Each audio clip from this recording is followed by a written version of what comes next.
우리가 보통 여러분 다르다라고 할 때는 어떤 기준이 있습니다.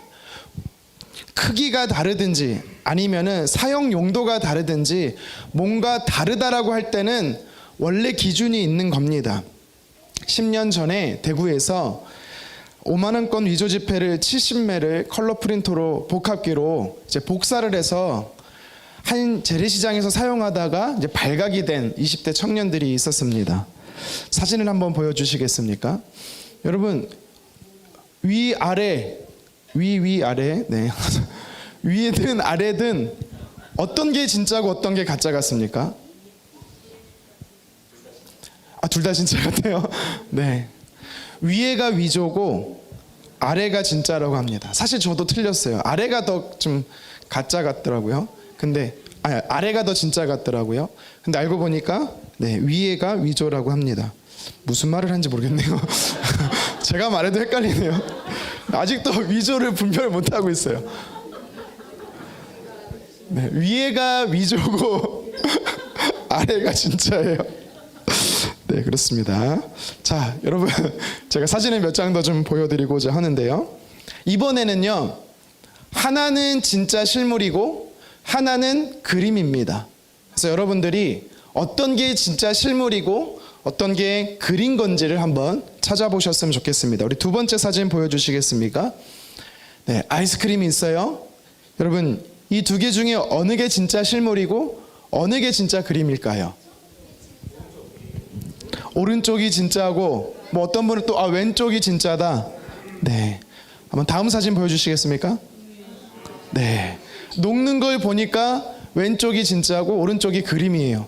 근데 여러분 그림을 자세히 봐도 살얼음이 있는 것처럼 너무 실물처럼 똑같이 그렸어요. 하나 더 보겠습니다. 다음 사진 보여주시겠습니까? 성냥개비가 25개 있습니다. 뭐 몇 개까지는 여러분 모르더라도 왼쪽이 진짜일까요? 오른쪽이 진짜일까요? 어디가 그림이고 어디가 실물일까요? 왼쪽? 계속 왼쪽 미네요. 다음 사진 보여주시겠습니까? 네, 불이 붙은 거 보니까 왼쪽 11개 성냥이 진짜 실물이었고 나머지 오른쪽 14개는 그림이었어요. 아직 한 번도 못 맞힌 분들을 위해서 마지막으로 한 번만 더 해보겠습니다. 이거 은근히 재밌어요. 자, 다음 사진 보여주세요. 두 개의 핸드폰이 있습니다. 네, 이 중에 뭐가 실물이고 뭐가 그림일까요? 오른쪽이 그림? 진짜? 여러분 어떻게 생각하십니까? 다음 사진 보여주세요. 네, 왼쪽이 전원이 들어온 거 보니까 네, 오른쪽이 그림입니다. 너무 똑같죠. 반사되는 것까지 다 그려놓더라고요. 혹시 이 실물과 그림을 찾는 것 중에서 다 맞히신 분 계십니까? 없네요. 다 틀렸다 나는. 네, 틀려도 돼요. 상관없습니다. 여러분 요새는요, 혹시 들어보셨을 겁니다. 인공지능 AI라고 들어보셨죠? 기존 실제 인물의 얼굴이나 목소리나 표정까지도 따라해서 영상이나 음향으로 편집하는 기술이 있다라고 말해요. 이것을 한번 들어봤을 거예요. 딥페이크라고 합니다. 네. 인공지능으로 학습한다라는 딥러닝이라는 단어와 거짓말이라는 페이크의 합성어죠. 딥페이크라고 해요. 제가 사실 우리나라에서 제일 높은 분 딥페이크 영상이 있었고 가져오려고 했는데 큰일 날 것 같아서 네, 올 11월에 대선이 있죠, 미국에. 네, 그래서 공화당과 민주당 각각의 후보의 딥페이크 영상이 있어서 봤어요. 보니까 이제 그거를 한 부분 이제 사진으로 캡처해서 왔는데요. 먼저 도널드 트럼프 이제 전 대통령이죠. 다음 사진 한번 보여주시겠습니까? 이게 이제 AI로 딥페이크 영상 중에 가짜로 체포되는 영상이에요. 네. 이런 영상은 없습니다. 아마 보신 분도 있을 거예요. 근데 이게 가짜인지 우리가 어떻게 알 수 있냐면 자세히 안 보일 텐데 다음 사진 보시면 빨갛게 동그라미 쳐져 있는데 보이십니까? 트럼프가 양손에 이제 체포를 당해요, 경찰한테. 근데 그 경찰의 손가락을 보니까 왼쪽 경찰은 손가락이 4개, 오른쪽 경찰은 손가락이 6개 있는 거예요. 물론 4개일 수도 있고 6개 있을 수 있지만 아직 정교한 부분에서는 AI 기술이 좀 떨어진다라고 말합니다. 다음에는요, 조 바이든 대통령의 딥페이크 영상이 있어요. 보여주시겠습니까? 똑같이 생겼죠. 네, 이게 가짜 영상이거든요. 이게 가짜인 건 너무 명확해. 왠지 아세요? 손바닥만한 손글씨 피켓을 들고 있는데 피켓에 뭐라고 써있습니까? 영어로라서 잘 모르겠습니까? 도널드 트럼프 이제 still your president. 이게 무슨 말이에요? 조 바이든 대통령이 나는 바이든이 대통령이라고 믿는다, 이런 뜻이에요. 말이 됩니까 이거? 그러니까 이게 거짓 영상이죠. 이게 유포되고 있어요 지금도. 여러분, 지금 우리가 사는 이 시대는요, 우리의 눈과 귀를 혼동을 주어서 진짜가 뭔지를 결정 내리게 하는 데 있어서 어려움을 주는 시대가 되었습니다. 그런데 이런 딥페이크 기술이나 뭐 가짜는요, 오늘만 존재했던 게 아니에요. 오늘날 이 시대만 존재하는 게 아닙니다. 2000년 전에 예수님으로 인해서 이 땅에 교회가 생겼을 때도 진짜 같은 가짜, 진짜를 넘어서려고 하는 가짜들이 교회들마다 있었습니다. 하나씩 아주 미묘한 차이가 있었기도 했지만 진짜를 몰아내고 가짜가 진짜를 흉내내는 그런 모습들도 교회에 비춰졌습니다. 우리가 읽은 이 갈라디아 교회도 마찬가지입니다. 갈라디아 교회도요, 가짜 때문에 골머리를 앓고 있는 교회였어요. 바울은 약 2년 6개월 동안 1차 전도 여행을 마쳤습니다. 우리가 지난주에 그 루트를 한번 살펴봤어요. 버가라는 지역과 비시디아, 안디옥, 이고니오, 유스드라, 더베 등에서 복음을 전하고 바울이 다시 자기를 파송했던 지역으로 돌아와서 선교 보고를 했습니다. 그는요, 가는 곳곳마다 예수님을 전하고 회심한 자들을 통해서 모아서 함께 예배드리는 교회를 세웠습니다. 그리고 얼마 지나지 않아서 그는 다시 2차 전도 여행을 떠나요. 여러분, 근데 2차 전도 여행을 떠나는 루트가 어떻게 되는지 아세요? 우리 다음 사진 보실까요? 이번에는요, 1차 전도 여행 때는 바울이 바다를 통해서 배를 타고 갔었거든요. 이번에는 육로로 갑니다. 육로로 어디로 가냐면 1차 전도 여행 때 방문했던 지역을 거꾸로 다시 재차 방문을 하고 그 다음에 이제 마게도니아 환상을 보고 유럽으로 넘어갑니다. 왜 바울이 이번에는 육로를 통해서 갔을까? 추정상, 성경에 나오진 않지만 추정상 2차 전도여행 시작할 때쯤 무렵에 이 바울과 이제 바나바가 약간 사소한 다툼이 좀 일어나요. 어떤 이유 때문에 다툼이 일어납니까? 마가라는 사람을 데리고 갈 거냐 말 거냐, 이 문제 때문에 다툼이 좀 일어나요. 바울은요, 완강했어요. 마가는 1차 전도여행 때 포기하고 돌아간 사람이기 때문에 안 된다. 바나바는 다시 기회를 주자. 저는 바나바 쪽입니다. 다시 기회를 줄 수 있는 거죠. 어쨌든 바울은요, 신라라는 사람을 새롭게 데리고 육로로 통해서 가요. 왜냐하면 그 섬은, 그곳이 바로 바나바의 고향이었거든요. 그래서 이제 육로를 통해서 1차 전도여행지였던, 복음을 처음 뿌렸던, 교회가 처음 세워졌던 곳을 재차 방문하는 거예요. 그때까지만 해도요, 교회는 건강했습니다. 교회 성도들은요, 믿음이 좋았어요. 어떻게 할 수 있습니까? 우리 사도행전 16장 5절 말씀을 같이 한번 읽어보도록 하겠습니다. 이에 여러 교회가 믿음이 더 굳건해지고 수가 날마다 늘어가니라. 아멘.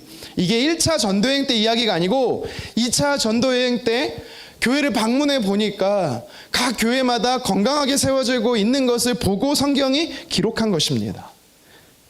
바울이 2차 전도여행을 하면서 지역교회를 돌아보며 교회가 세워지니, 건강하게 세워지니 얼마나 기뻤겠습니까?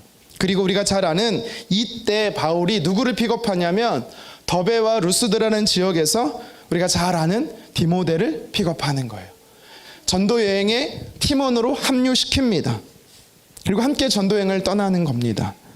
그런데 문제는요, 바울이 2차 전도여행을 떠나고 나서 각 지역들마다, 이 갈라디아 남부 지역에 있는 교회들마다 조금씩 어려움이 시작되었어요. 아주 어려움이 없었던 건 아닙니다. 원래 이 갈라디아 남부 지역은요, 유대주의적 성향이 엄청 강했습니다. 어떻게 알 수 있냐면 두 가지로 알 수가 있는데, 첫 번째는 바울이 복음을 전한 때마다 이 갈라디아 지역에서 복음을 전하려고 하는 곳곳마다 어떻게 알고 유대인들이 찾아와서요, 복음을 전하는 이 바울을 향해서 돌로 쳐 죽이려고 합니다.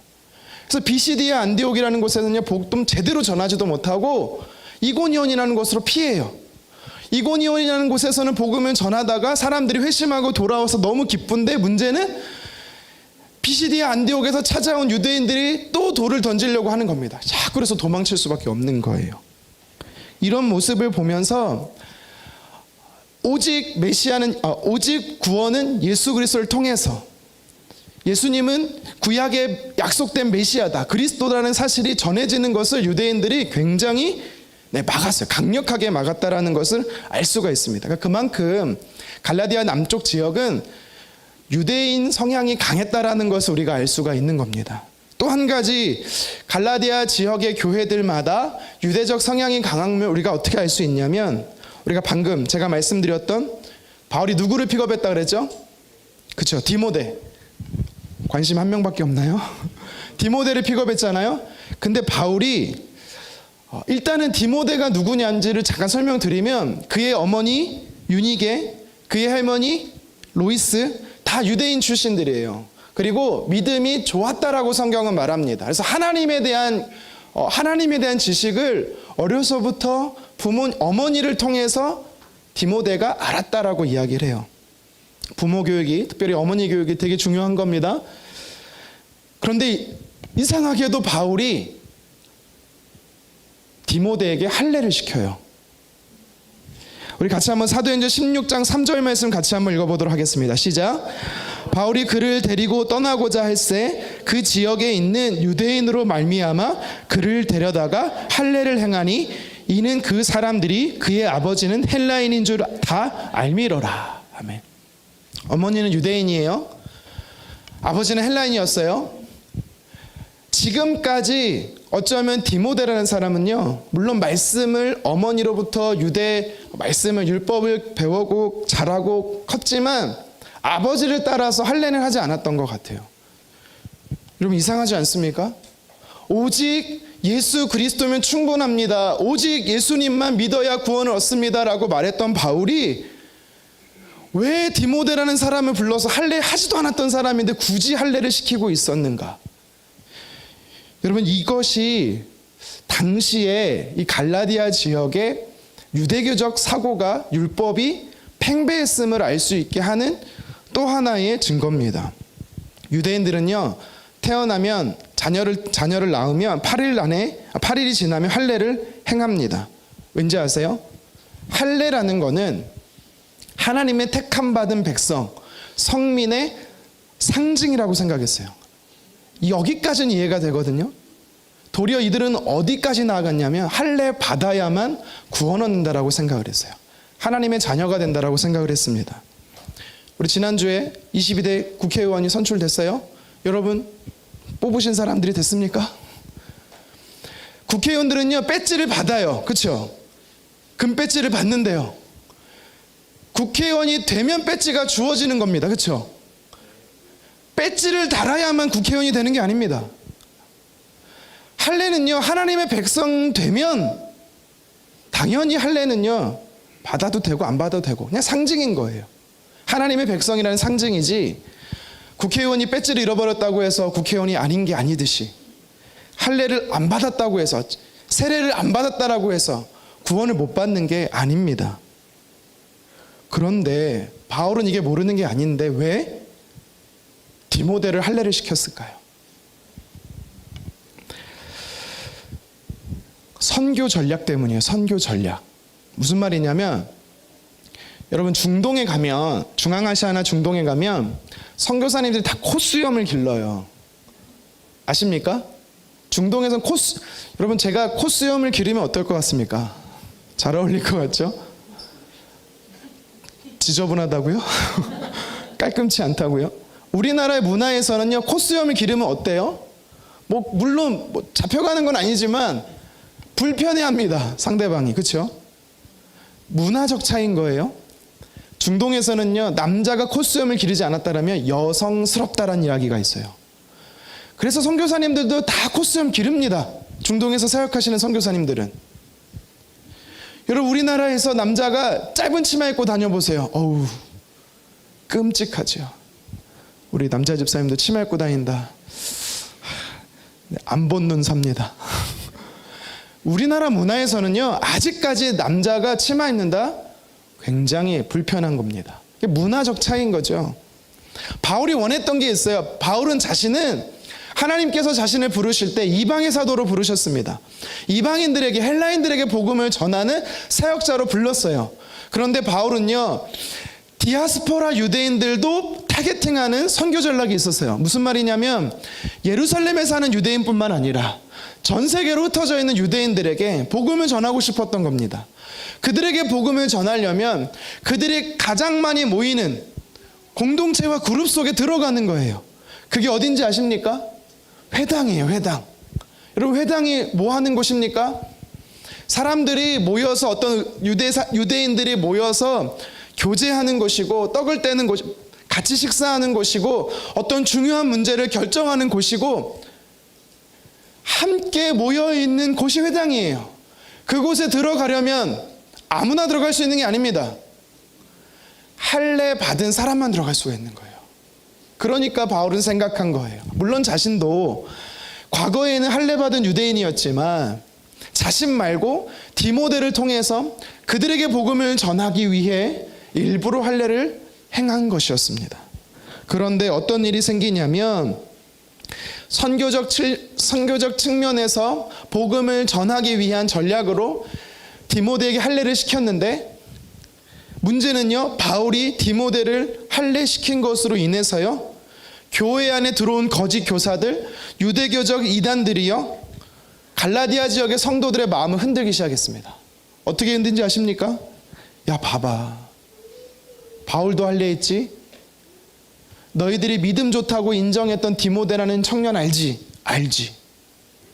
바울이 할례시킨 거 알아? 아, 진짜? 원래 디모데는 무할례자였어. 그런데 복음을 듣고 바울이 할례를 일부러 시킨 거야. 여러분, 이런 소문이요, 갈라디아 지역에 퍼지기 시작했습니다. 야, 참 바울 너무하지 않니? 예수님 믿으면 구원 얻는다라고 말하면서 정말 예수님만 믿으면 구원 얻는 게 맞을까? 그러면 왜 디모데를 할례시켰을까? 진짜는 할례에 있는 거야 라고 사람들을 현혹시키기 시작하는 겁니다. 이런 갈라디아 지역의 교회에 침투했던 거짓 교사인 이단들은요, 창세기 3장에 나타나고 있는 이 에덴 동산에 뱀과 같은, 원수 사탄과 같은 똑같은 전략을 세우고 있습니다. 무슨 전략입니까? 에덴 동산에서요, 사단은요, 하나님을 거짓말쟁이로 미혹시켰습니다. 그래서 하나님께서 가르치신 진리의 약속이 거짓인 것 마냥 의심하게 만들었습니다. 똑같아요.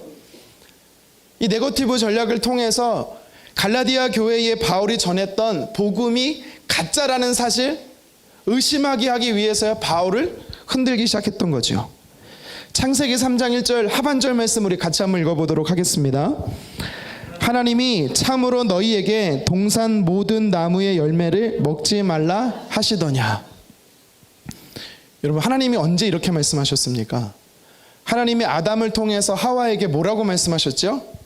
동산에 있는 모든 실과는요, 먹어도 된다라고 했습니다. 그렇죠? 언제 모두 먹지 말라 그랬습니까? 모두 먹어도 된다라고 했지. 단 동산 중앙에 있는 선과 악을 알게 하는 선악과의 열매는 먹지 말라라고 분명히 말씀하셨습니다. 그런데 전체적으로 사단은요, 하나님을 거짓말쟁이로 만들고 있는 겁니다. 비슷해 보이지만 다른 복음은 차이가 명확하게 있습니다.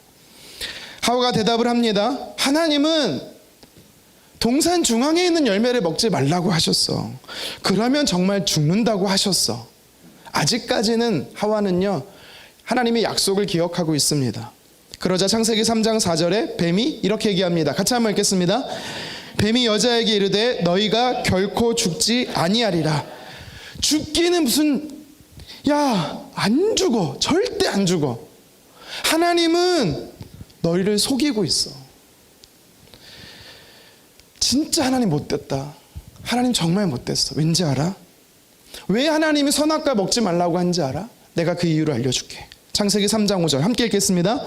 너희가 그것을 먹는 날에는 너희 눈이 밝아져 하나님과 같이 되어 선악을 알 줄 하나님이 아시면. 왜 하나님이 선악과를 못 먹게 한지 알아? 그걸 먹으면 아담 너도 하와 너도 똑같이 하나님처럼 될 줄 알기에 절대 하나님이 거짓말하고 있는 거야. 먹지 말라고. 결국 뱀의 미혹된 말에 속아서 하와도 아담도 선악과를 먹지요. 죄를 범합니다. 그로 인해서 온 인류는 원죄로 다 죽음에 이르게 된 것입니다. 그 갈라디아 지역 교회에 침투해 들어왔던 이 거짓 교사들, 유대교적 이단들도요, 쓰는 전략이 똑같습니다.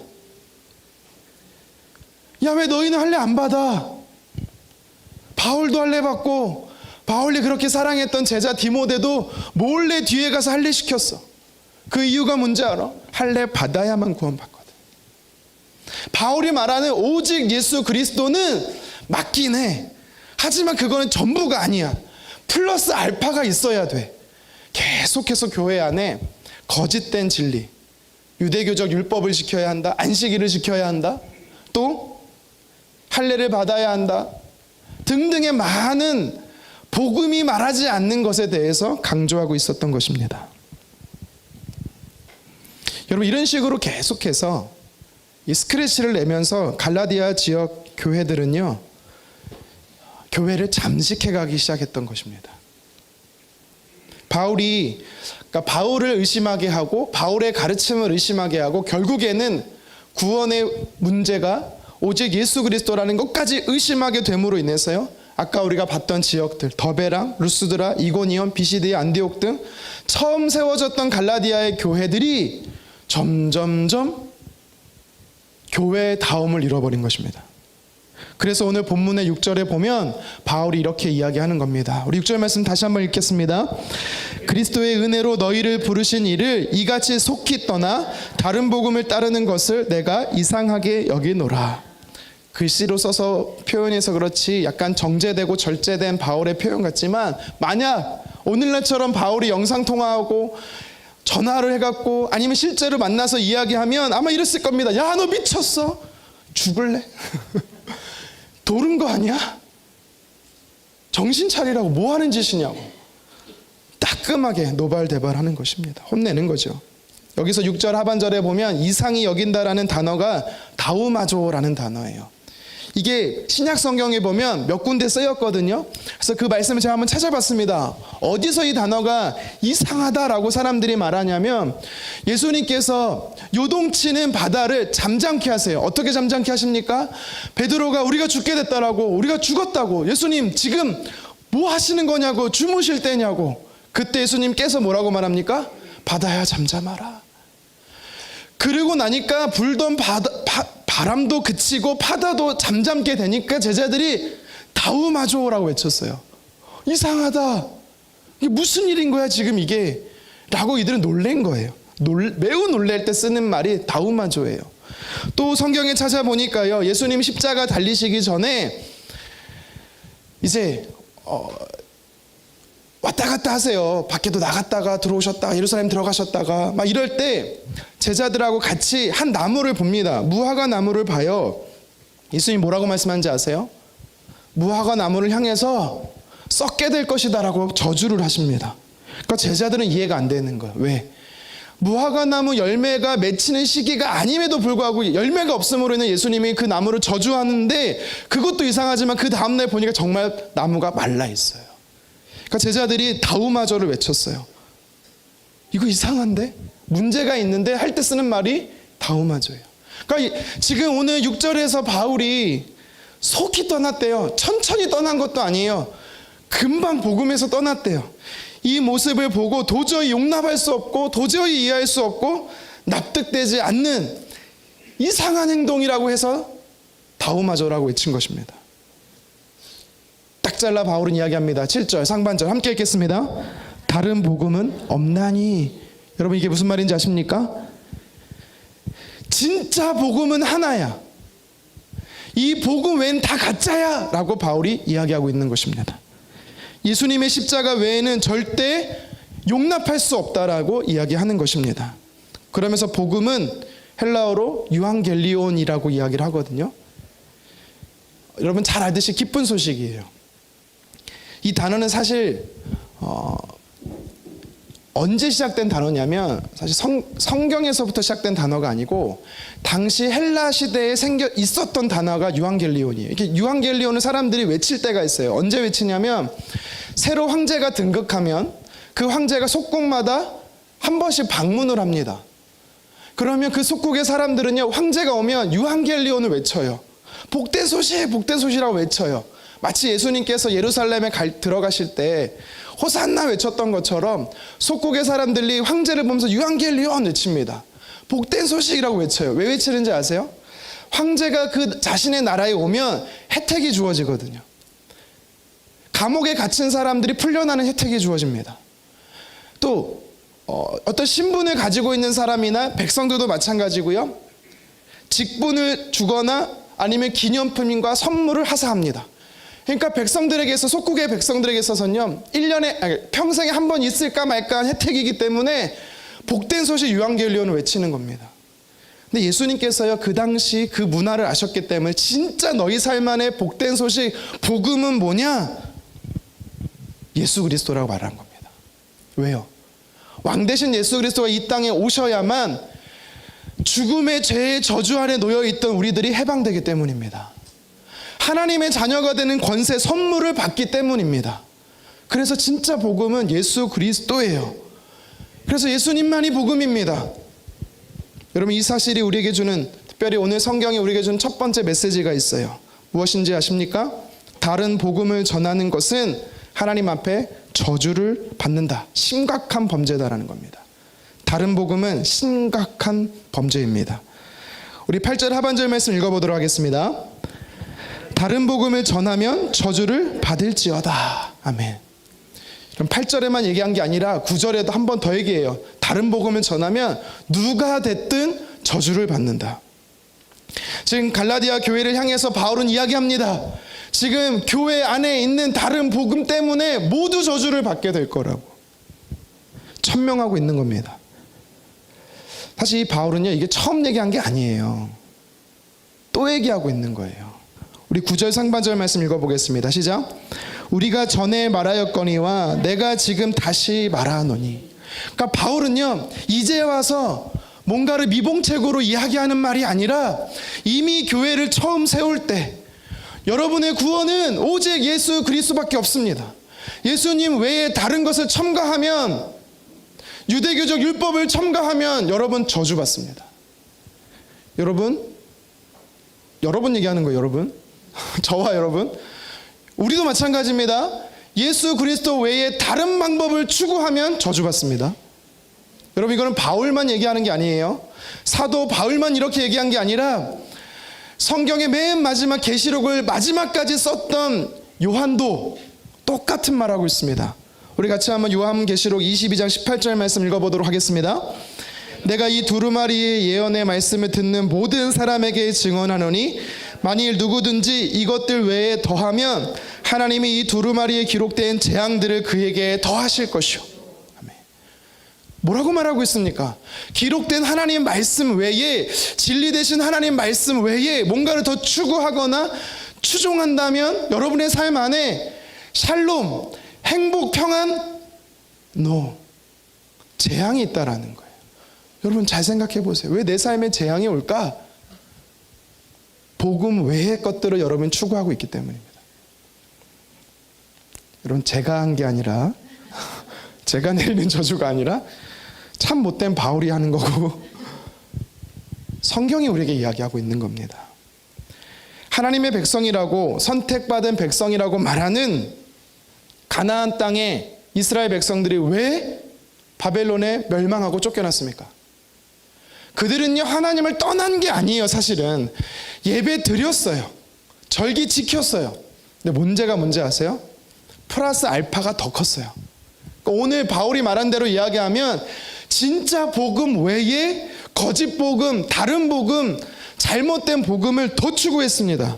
그들은요 맘몬 신을 섬겼습니다. 바알과 아세라 신이라는 성공신을 섬겼습니다. 산당의 지역 토착신들을 섬겼습니다. 다다익선이라고 말하죠. 플러스 알파를 그들은요 삶에 추구했기 때문에 저주받은 것입니다. 축복의 말을 하는 사람이 사도예요. 그런데 지금 오늘 바울은 어떻습니까? 입을 열어서 강경한 어조로 저주를 선포합니다. 그만큼 바울이 화가 났다는 말도 되겠지만 교회가 거짓 복음으로 인해서 교회다움을 잃어버렸기 때문입니다. 심각함을 반증하는 겁니다. 교회가 이 땅에 세워지고 지금까지 교회 역사 속에서 가장 많이 공격받은 게 뭔지 아세요? 예수 외에도 플러스 알파가 있다라는 사실입니다. 구원에 관한 복음 외에 십자가와 부활 외에 다른 거를 이야기하는 게 교회의 심각한 공격입니다. 교회는요 서로 다른 사람들이 모이다 보니까 의견이 다양할 수 있어요. 오늘도 제가 알기로는 우리 교회 이제 식당 문제로 인해서 우리 순장님들 또 선교회 임원분들 모여서 의논을 했다라고 말해요. 여러분 진리가 아닌 문제에 있어서는 싸울 필요 없어요. 그냥 연합하면 되는 거예요. 내 것 좀 양보하고 연합하면 돼요. 그만큼 싸우는 게 어리석은 거예요. 근데 성경은요 끝까지 싸우라고 하는 게 있습니다. 뭔지 아십니까? 절대적으로 피 흘리기까지 싸우라고 하는 게 있어요. 뭔지 아십니까? 복음이에요. 복음 외에 싸우면요 쓸모없는 겁니다. 하나님 아버지께로 가려면, 하늘나라에 들어가려면, 천국에 입성하려면 예수님 뭐라고 말씀하세요? 길이요 진리요 생명이신 나 예수 그리스도만 유일하다라고 말씀하십니다. 이것을 알고 있었던 사도 베드로도요 공회원들 앞에서 강력하게 이렇게 설교하는 겁니다. 같이 한번 읽겠습니다. 사도행전 4장 12절입니다. 다른 이로서는 구원을 받을 수 없나니 천하 사람 중에 구원을 받을 만한 다른 이름을 우리에게 주신 일이 없음이라 하였더라. 아멘. 오직 예수, 오직 예수. 다른 복음, 거짓된 복음, 틀린 복음이 교회 안에 들어오면 심각해지는 거예요. 왜 그게 심각한지 아세요? 왜 오늘 바울은 저주하는지 아세요? 자기만 파멸로 이끄는 게 아니라 그들이 다른 사람들까지 영혼의 죽음에 이르게 하기 때문에 오늘 성경은요 이렇게 강하게 경고하고 있는 겁니다. 사도 요한은요 계시록뿐만 아니라 요한 1, 2, 3서를 썼어요. 요한 2서 10절 11절에 이런 말이 있어요. 우리 같이 한번 읽어볼까요? 누구든지 이 교훈을 가지지 않고 너희에게 나아가거든 그를 집에 들이지도 말고 인사도 하지 말라. 그에게 인사하는 자는 그 악한 일에 참여하는 자임이라. 아멘. 이런 성경이 있어요. 뭐라고 말하고 있는 거예요? 사도 요한은요 이단 사이비는 집에 들이지도 말래요. 인사도 하지 말래요. 왜 이 정도로 친하게 지내세요? 왜 집에 나가라 그러고 있어? 왜 이 정도로 심각하게 이야기하고 있는지 아세요? 조금 전에 제가 말씀드린 대로 한 영혼을 파멸에 이르게 하기 때문입니다. 제가 대학생 때 일산에 살았어요. 하루는 집에 있는데 저희 집 근처에 왕국회관이라고 있습니다. 여호와 증인 왕국회관이에요. 이곳에서 저희 집에 온 거예요. 2명이 찾아왔어요. 초인종을 누르길래 열어드렸습니다. 그러더니 어떻게 알았는지 교회 다니십니까? 물어보는 거예요. 지금 생각해보면 교패가 있었기 때문에 안 것 같아요. 그래서 너무 신기해서 어떻게 알았냐고 왜 오셨냐고 했더니 좋은 소식을 전하고 싶대요. 그 당시 제가 이제 신학교에 딱 입학한 뜨끈뜨끈한 신앙으로 무장된 열정으로 무장된 사람이었거든요. 그래서 제가 서서 한참을 토론했습니다. 그 사람과 한참을 토론했어요. 그들 두 사람하고. 근데 저는 이제 약속된 시간이 있어서 나가봐야 되는 거예요. 그래서 제가 안 되겠다. 그러니까 저도 열정이 있었죠. 이 사람들 예수 믿게 해야겠다. 구원시켜야겠다. 그래서 제가 그랬습니다. 다음 주 이 시간에 또 오십시오. 다음 주 이 시간에 또 오십시오. 반드시 오십시오. 제가 그랬어요. 그리고 전 잊어버렸어요. 일주일이 지나고 나서 초인종이 울렸는데 그때 제가 문을 열었어야 되는데 저보다 그 당시 살아계셨던 할머니, 살아계신 하나님이 아니라 살아계신 할머니께서 문을 먼저 여신 거예요. 그러더니 누구세요? 그랬겠죠? 갑자기 할머니 목소리가 당신들 누군데 우리 집에 오는 거야? 아마 이랬겠죠? 저희는 여호와 증인입니다. 당신의 손주가 초대해서 왔습니다. 우리 손주가 어떤 사람인데 당신들은 이곳에 들어오게 하냐고. 제가 그 순간 맞다, 지난주에 내가 우리 집에 오라고 약속했는데 생각이 확 드는 거예요. 할머님이 엄청 화가 나셨어요. 그래갖고 막 다시는 우리 집에 오지 말라고 소금만 안 뿌렸을 뿐이지 문전박대하고 쫓아냈습니다. 그러니까 할머니가 막 씩씩거리시면서 화가 나신 거예요. 그래서 문을 탁 닫으시고 저한테 우광아, 네가 이 사람들 오라고 했니? 제가 뭐라고 대답해야 되겠어요? 네, 했다가는 큰일 날 것 같아서 말을 얼버무리고 돌렸어요. 이 사람들은 왜 집에 오고 난리야. 초대했다 안 했단 말은 안 했기 때문에 거짓말은 아니에요. 왜 이 사람들은 진짜 교회 다니는 사람들 집을 찾아가고 참 못 쓸 사람들이야. 나중에 제가 성경을 읽으면서 오늘 방금 읽었던 이 요한이서 10절 11절 말씀, 이단들을 상종하지 말라는 성경의 기록을 보고 놀랐어요. 우리 하나님이 아니라 우리 할머님이 무례한 게 아니라 나름 성경적이구나. 왜 이토록 사도 요한은요 대화도 하지 말고 교제하지 말라고 한지 아세요? 오늘 본문에서 바울은요 그들을 향해서 저주하고 또 저주하고 있는지 아세요?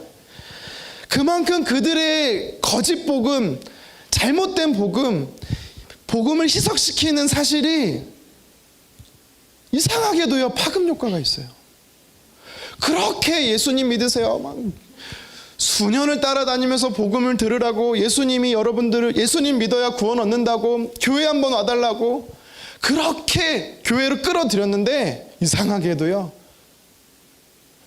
살살살살살살 거짓 복음이 한 번 들어가면요 교회를 떠나요. 너무 쉽게 떠나요. 오늘 그래서 성경은 속히 떠난다라고 이야기를 합니다. 이게요 좋은 바이러스가 아니라서 그래요. 악성 바이러스라고 합니다. 여러분, 악성 바이러스는요 순식간에 퍼집니다.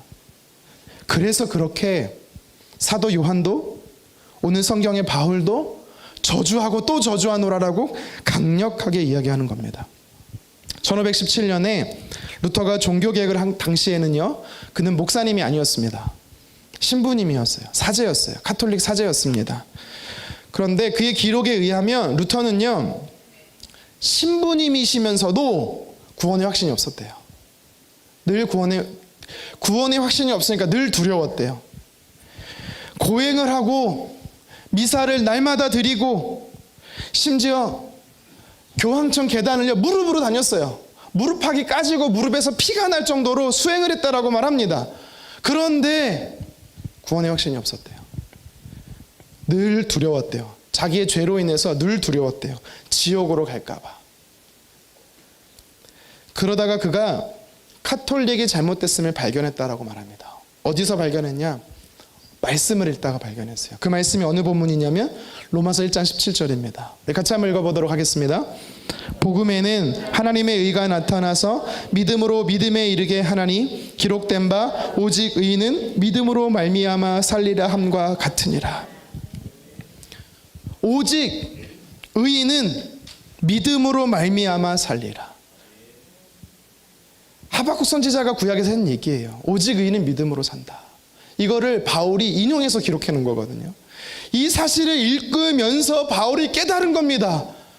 아무리 고행을 해도, 아무리 선행을 해도, 아무리 내 죄를 회개해도 내가 구원받을 수가 없구나. 구원의 확신이 없구나. 진짜 구원의 확신은 나를 위해 십자가에 죽으시고 부활하신 예수 그리스도만 믿으면 되는구나. 그 사실을 깨닫고 나서요 진리가 그 안에 들어오니까 신부로서 가톨릭 안에 있는 모든 것이 잘못됐음을 깨달아진 거예요. 그래서 비텐베르크 성당의 95개 조항, 가톨릭의 신비적이고 율법적이고 잘못된 고치자라는 뜻에서 95개절을 쭉 써서 붙였어요. 생명 걸고 싸운 겁니다. 여러분, 그래서 기억하십시오. 이건 제 표현이 아니라 이제 일반 책에 나오는 표현인데요. 여러분, 구원은요, 인간의 편에선 전적 무능입니다. 전적 무능이에요. 무슨 말인지 아세요? 단 1%도, 단 0.1%도 구원을 위해서 내가 할 수 있는 노력이 아무것도 없다라는 거예요. 100% 하나님이 하신다라는 사실입니다. 이것을 믿어야 우리가 구원을 얻는 거예요. 그래서 오직 예수 그리스도인 겁니다. 근데 문제는 뭐예요? 2000년 전에 갈보리 산 위에서 골고다 언덕에서 예수님이 이 십자가를 통해서 인류의 모든 죄를 깨끗게 하셨어요. 값비싼 대가를 치르셨습니다. 근데 문제는 뭐예요? 왜 여기다가 플러스 알파를 하냐고요. 바울은요, 복음은 그래서 부끄러워하지 않았다라고 말합니다. 복음 외에 다른 것을 절대 알지 않기로 작정했다라고 말합니다. 우리 고린도전서 2장 2절입니다. 함께 읽겠습니다. 내가 너희 중에서 예수 그리스도가 그와 십자가에 못 박히신 것 외에는 아무것도 알지 아니하기로 작정하였습니다. 아멘. 오늘 말씀에서는요, 내가 이 복음 예수 그리스도 외에 전하면 나도 마찬가지고 나 외에 다른 사람도 마찬가지고 심지어 천사까지라도 모두 저주받게 될 거라고. 여러분, 우리가 사는 시대를 일명 다원주의 시대라고 말합니다. 구원에 이르는 길이 많다라는 시대라고 해서 다원주의라고 말하는 거예요. 뭐 이미 사실 포스트 모던이라고 말하지만 이미 지나갔어요. 근데도 요새는 포스트 모던 하는데요. 이게 무슨 말입니까? 오직 유일하다라는 거를 원치 않는 시대라는 거예요. 무슨 말입니까? 구원은 오직 예수 원치 않는다라는 거예요. 하나로 딱 정하지 말라라는 거예요. 너도 좋고 나도 좋고 네가 원하는 것 오케이, 내가 원하는 것 오케이. 이슬람교 오케이, 힌두교 오케이, 불교 오케이, 다 오케이.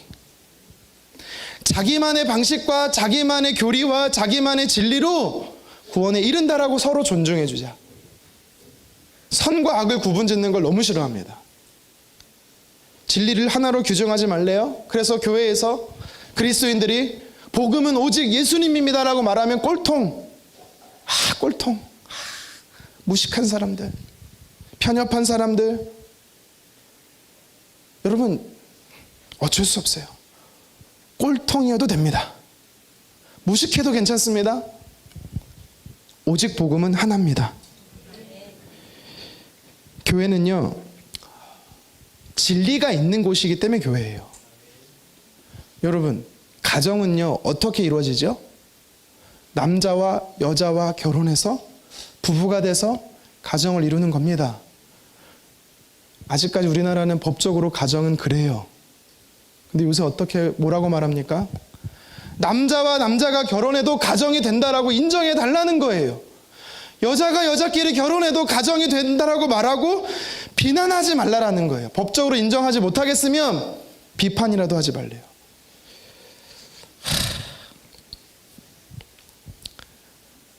그런 시대가 이미 구라파 유럽과 미국에는 있지요. 언젠가 우리나라에도 올지는 모르겠습니다. 여러분, 제가 미리 말합니다. 혹시 언젠지 모르겠지만 그러한 법이 통과돼서 교회 안에서 죄다라고 말하는 것을 법적 제재를 가하고 문제가 생기면 저는 목회 그만둘 겁니다. 너무 좋아하는 거 아니야? 목사가 되기를 포기하겠다라는 게 아니라 진리에 타협하지 않고 멋지게 감옥에 가겠습니다. 그런 날이 오지 않도록 금식하며 기도하겠습니다. 물론 여러분, 지금 우리는 왜 50년 전에 70년 전에 일제 천황하게 숭배했던 걸 가지고 비난하죠. 여러분, 그때는 목숨이 달렸기 때문에요, 쉽지 않은 문제였어요. 여러분들이 복음 위에 살잖아요. 진짜 오직 예수 위에 살잖아요. 언젠가는 그 길이 십자가 길은 좁은 길이기 때문에 생명의 위협을 받습니다. 여러분, 제가 왜 말해놓고 영상에 박제시키는지 아십니까? 그쵸? 흔들릴까봐, 타협할까봐. 여러분, 여기 앉아있는 분들 난 절대 아니야, 네, 그분 조심하십시오. 우겨쌈을 당하면, 진퇴양난이 되면 10가지의 이적적이고 기적을 봤던 이스라엘 백성들도요, 와, 죽게 됐네라고 말합니다. 왜 우리를 출애굽시켜갖고 말이야. 여러분, 다른 복음이 진리의 복음을 희석시키는 시대가 점점 오고 있습니다. 여러분, 오늘날 그러면 교회, 여러분들이 요새 하도 이런 말 많이 들었어요. 교회가 어렵다, 위기다, 그죠? 여러분, 교회 안에 다른 복음이, 교회 안에 진짜 위기가 있을까요? 많아요. 뭐예요? 여러분, 진짜 교회의 위기가 뭡니까? 글쎄요, 저는 잘 모르겠고요. 제가 위기인가요? 교회의 위기는요, 다른 복음이 위기인 거예요. 여러분, 교회 안에 다른 복음이 있을까요? 없을 거라고 여러분 생각하십니까? 이 시대에 다른 복음이 있습니다. 이단, 사이비만 있는 게 문제가 아니라 이 시대에 심각하게, 글쎄요, 우리 한국 교회만 하면 너무 거창할 수 있는데요, 우리 안에도요 거짓 복음이 있어요. 뭔지 아세요? 예수 믿으면 무조건 복 받는다. 예수 믿으면 무조건 질병이 치유된다. 번영 복음, 거짓 복음이에요. 여러분, 예수 믿는 사람이 가난하면 저주입니까? 아닙니다. 예수 믿으면 성공해. 여러분, 이거 번영 복음이에요. 잘못된 복음이에요. 예수님이 그렇게 말씀하지 않으셨어요. 히브리서 11장 보십시오. 예수님 믿고 신앙 타협하지 않고 열심히 살았는데 어떻게 됐습니까? 감옥에 갇히고 돌에 맞아 죽고 톱에 켜 죽고. 예수 믿으면 잘 된다. 여러분, 이게 사실 우리나라 80년대 90년대 사실 많은 교회들이 부흥할 때 주장했던 복음입니다. 근데 그게 20년 30년이 지나니까 어떻게 된지 아세요? 딱 코로나 와보니까 딱 티가 나. 썰물대듯이 쭉 빠져나가. 아직도 회복이 안 됐잖아요. 아직도. 제가 오늘 어떤 목사님과 통화할 기회가 있었는데 이런저런 이야기 하다가 저희 교회를 물어보시더라고요. 교회 어때요 요새? 그래서 제가 그랬어요. 다 어렵죠. 다 힘들죠. 그래도 코로나 벌써 이제 4년 5년 됐잖아요. 2019년도 말보다 지금 볼 때 한 70% 80% 회복된 것 같아요. 그랬더니 와, 그건 정말 잘 된 거라고. 여러분, 잘 된 거래요. 이게 잘 된 거예요? 이게 잘 된 겁니까? 잘 됐다라고 말한 사람 때려주고 싶어요. 아직도 교회에 돌아오지 않고 아직도 예배에 멀어진 사람이 있는데 잘 된 거래요. 그분이 이거 들으면 안 되는데. 그분의 입장은 그거예요. 더 어렵다라는 거예요. 안 돌아온다라는 거예요. 실용주의, 물량주의. 여러분, 왜 이런 문제들이 교회 안에 있습니까? 이 시대에 다른 복음들이 있는 거예요. 여러분, 예수님을 왜 믿으세요? 주일에 모여서 우리가 함께 예배드리는 이유가 뭡니까? 왜 교제합니까? 왜 찬양하고 말씀 듣고 기도합니까? 이유가 뭡니까? 글쎄요, 금요일날 와서 예배드리는 정도면 솔직히 여러분 들을 이유는 없어요. 주일날 들어야 될 사람이 간혹 보여요. 형통해지기 위해서, 고난을 피해가기 위해서, 아무 문제 없게 하기 위해서, 자녀들이 잘 되기 위해서, 내 사업이 성공하기 위해서. 여러분, 그렇게 신앙생활하면 다른 복음이에요. 다른 복음입니다. 예수님이 그것 때문에 값비싼 죽음을 하신 게 아니라는 사실입니다. 예수님 믿었습니까? 여러분, 반드시 나타내야 되는 현상이 있어요. 뭔지 아세요? 영적인 변화예요. 신앙의 성숙이에요. 하나님 뜻대로 살고자 하는 열정이에요. 여러분, 이게 없다면 30년을 믿고 40년을 믿어도 거짓 복음 속에 살아가는 겁니다.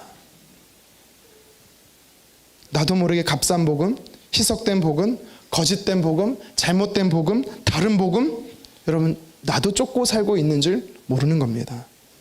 오래 신앙생활하는 게 중요한 게 아닙니다. 참된 복음, 오직 예수 그리스도를 위한 것, 이게 우리 삶의 신앙의 목표와 목적이 되어야 되는 것입니다. 바울이 오늘을 살아있다면, 바울이 오늘날 이 시대에 살아있다면 저와 여러분들을 향해 뭐라고 이야기를 할까요? 잘하고 있어, 칭찬해, 아주 칭찬해, 이렇게 말씀하실까요? 이상하다, 아주 이상한데? 여러분 이렇게 말하고 있지 않을까요? 스스로를 점검해 보십시오. 예수님 외에, 예수님이 십자가와 부활 외에 물량주의, 실용주의, 성공주의, 번영주의, 이 사람들의 특징이 뭔지 알아요? 십자가의 순종과 희생과 말씀은 없어요. 여러분, 저와 여러분들은 예수님이 십자가로 무장하기를 간절히 원합니다. 십자가 이후에 부활을 승천하시고 나서 이 땅에 보내주신 성령, 하나님, 성령의 충만을 사모하기를 간절히 원합니다. 예수님을 믿었음에도 불구하고 말씀에 순종하며 말씀 따라 살고 싶어하는 마음이 전혀 없다면 죄송한 얘기지만 여기까지만 얘기하겠습니다. 네, 더 얘기하면 상처 줄 것 같아요. 점검해 보십시오. 점검해 보십시오. 그러니까 여러분들은 사실 해당이 안 되는 것 같아요. 여기 오신 분들은 주일날 간혹 몇 명 교회만 다닌다고 구원 얻는 거 아닙니다. 왜요? 갈라디아 교회를 다녔음에도 불구하고 갈라디아 교회 안에 거짓 선지자들도 있었고 거짓 교사도 있었고 그 거짓 교사, 희석된 복음 때문에 십자가의 진리를 거부한 사람도 있었어요. 오늘 성경은요, 바울이 갈라디아 교회를 통해서 한 가지 더 영적 메시지를 전하고 있습니다. 빠르게 좀 살펴보겠습니다. 무엇이냐면 하나님을 기쁘시게 하라라는 겁니다. 하나님을 기쁘시게 하라. 우리 10절 말씀을 같이 한번 읽어보도록 하겠습니다. 이제 내가 사람들을 좋게 하랴, 하나님께 좋게 하랴, 사람들에게 기쁨을 구하랴. 내가 지금까지 사람들의 기쁨을 구하였다면 그리스도의 종이 아니니라. 아멘. 바울은 뭐라고 말하고 있습니까? 8절에도 9절에도 거짓 복음을 소유한 자들을 향해 저주한다라고 이야기를 합니다. 다른 복음, 왜곡된 복음, 거짓된 복음은 경계하라고 이야기를 해요. 여러분, 복음이 뭐예요? 어렵게 생각하지 마십시오. 복음은 예수님의 십자가와 부활입니다. 이거를 조금 풀어서 설명하면 이렇습니다. 하나님께서 나의 죄를 위해서 이 땅에 예수 그리스도를 보내신 것이 복음입니다. 십자가의 죽으심과 부활로 인하여 우리를 구원하신 것, 죄의 문제를 해결하신 것, 하나님의 자녀 삼아 주신 것, 여러분 이게 복음입니다. 부활하신 예수님께서 하나님 보좌 우편에 계시면서 온 땅을 다스리고 통치하고 계신 게 복음입니다. 예수님이 승천하시면서 이 땅에 성령을 보내신 것, 이게 복음이에요. 그 성령이 하시는 역사가 뭡니까?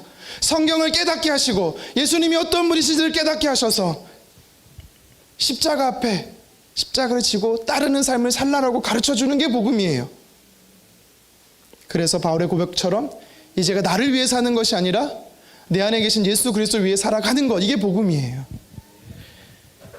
어떤 계획도 어떤 뜻도 내가 결정하는 게 아니라 하나님 손에 맡기고 하나님 뜻에 순종하며 사는 게 큰 그림의 복음이에요. 20세기 최고의 설교자인 마틴 로이드 존스 목사님이 이런 말을 했어요. 복음은, 예수님은 기독교와 그리스도인 존재의 중심이다. 이게 흔들리면 그리스도인의 정의도 흔들린다. 그러니까 그리스도인이 아니라는 거예요. 굉장히 무섭게 얘기했어요. 예수님 외에 다른 것을 추구하고 있으면 그리스도인이 아니라는 겁니다. 제가 아니라 마틴 로이드 존스 목사님이 그랬어요. 여러분, 우리 교회의 가장 안타까운 현실은요, 복음의 변질이에요. 복음의 변질. 저마다의 복음이라고 포장해서 설교를 합니다. 하지만 소위 성공을 이야기하는 번영복음, 치유복음, 신비주의 복음, 윤리적 도덕적 복음, 이게 우리 교회 안에 내재되어 있어요. 솔직하게 보세요. 여러분, 정직해 보세요. 여러분, 예수님 믿으면서 돈 많이 벌고 싶잖아요. 아니에요? 그럼 제가 축복할게요. 돈 적게 벌라고. 저도 그래요. 저도 죄송하지만 돈 많으면 좋겠어요. 어느 순간 제 안에 예수님이 전부입니다. 예수님이면 충분합니다. 아까도 찬양하면서 제가 오늘 말씀을 기억하면서 갈등이 일어나는 겁니다. 내가 예수님이면 충분하다라고 말할 수 있는가? 예수님도 좋고 하나만 딱 더 주시면, 조금만 더 주시면. 하나님 중심이 아니라 사실 우리는 사람 중심이 되어가는 신앙을 너무 많이 합니다. 다 인본주의적 신앙이에요. 시설도 사람이 편리하게 갖춰져 있어요.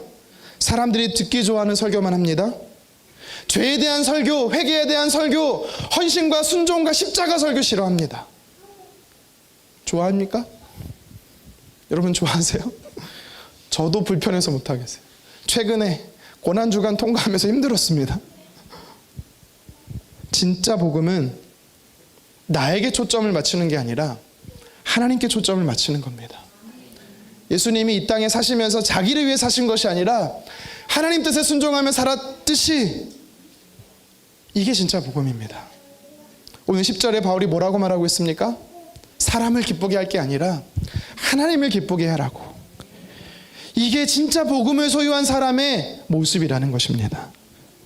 바울은 이방 사도로 부름을 받아 지금까지 수많은 전도 여행을 통해서 왜 내가 그렇게 다니면서 복음을 전하고 그렇게 다니면서 죽을 뻔한 위기를 겪은 이유가 뭔지 아느냐?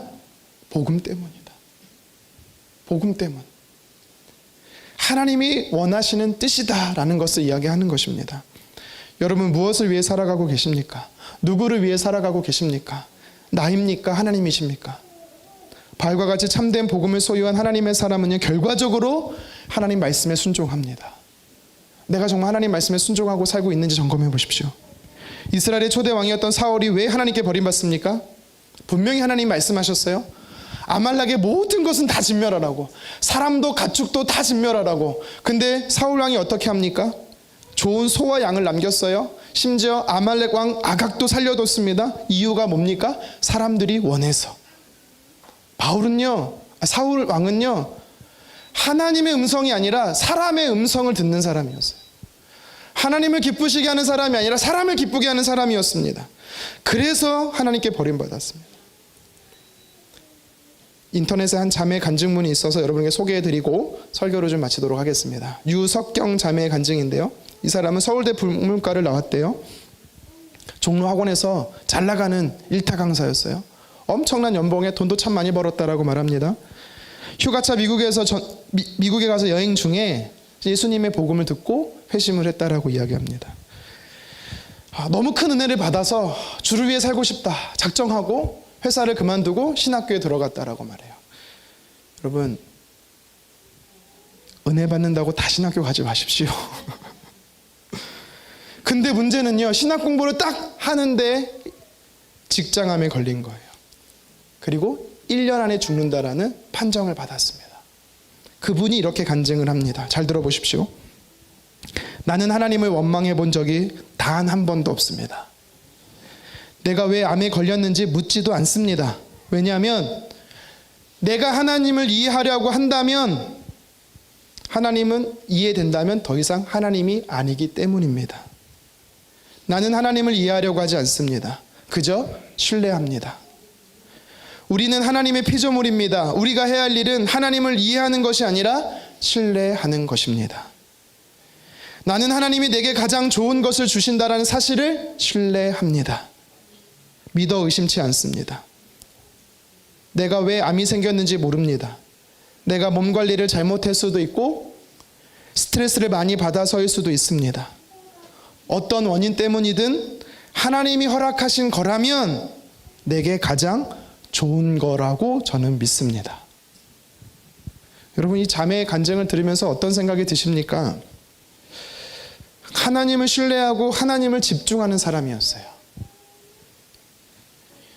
여러분, 우리 시선이요, 이상하게 나에게 집중되잖아요. 그러면 내 인생이요, 너무 초라해져요. 근데 내 시선이요, 내게 집중되는 것이 아니라 하나님께 집중되잖아요. 그러면 어떤 일이 일어나는지 아세요? 내 인생은 위대해집니다.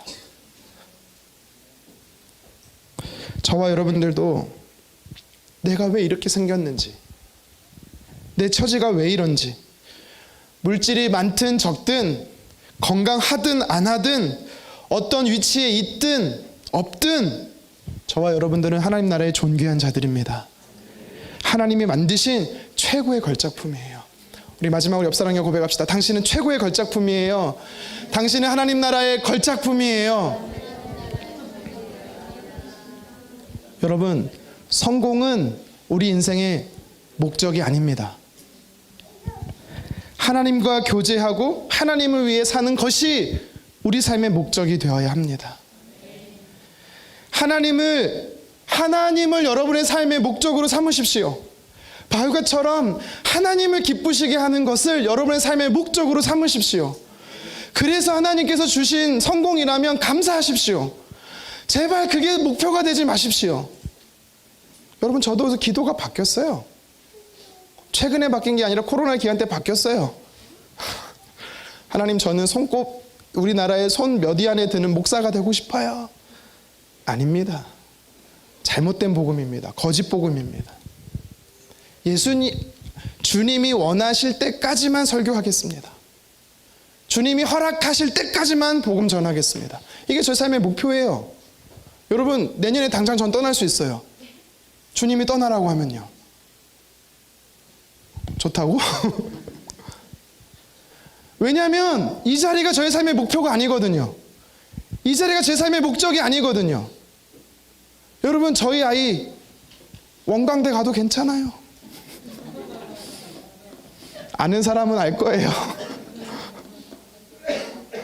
괜찮습니다. 그게 하나님께서 원하시는 길이라면 괜찮습니다.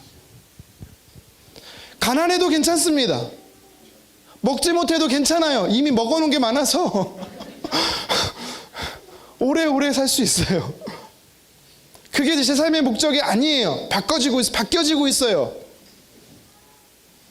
여러분과 저의 삶의 목적은 하나님을 기쁘시게 하는 겁니다. 하나님을 기쁘시게 하는 것이 여러분의 삶의, 저의 삶의 목적이 되기를 간절히 원합니다. 그래서 다시 한번, 복음이면 충분합니다. 예수님이면 충분합니다. 이 고백이 그냥 울리는, 메아리 치는, 요동치는 게 아니라 진심 어린 고백이 되었으면 좋겠습니다. 하나님을 기쁘시게 하는 것이 삶의 목적이 되었으면 좋겠습니다.